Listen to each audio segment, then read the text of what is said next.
từngភ្នែកគ្រូគ្នាស្រងបងពូពេញដោយសេចក្តីទុំ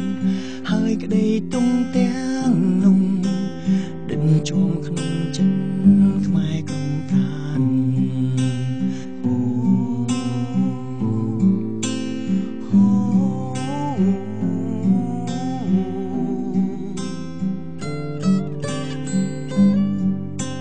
សូមក្រាំដីសំពាំង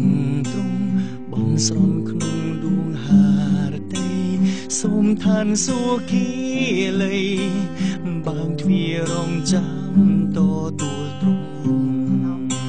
About 10,000 people gathered along the road leading from the airport to the royal palace to pay their respect to Onwensay. ស្នាមញញឹមដិនជាប់កើភ្នែកខ្ញុំប្រាំងឆៃលាទ្រវីរៀងខ្សន់ខ្មែរ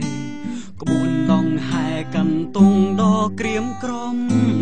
ទ្រង់ក្ដួលក្នុងអារម្មណ៍ទ្រាំទុំទាំងភ្នែកមិនបានសូមទេពអប្សរាបាច់ផ្កាថ្វាយព្រះវិញ្ញាណទ្រង់យាងទៅដោយក្តីសុខដុមពុំមានទុកសៅមេខ្មៅប្រែស្រឡាំងសូមពួងទេវតាជួយរាំងសាសនាព្រះហស្ថទ្រង់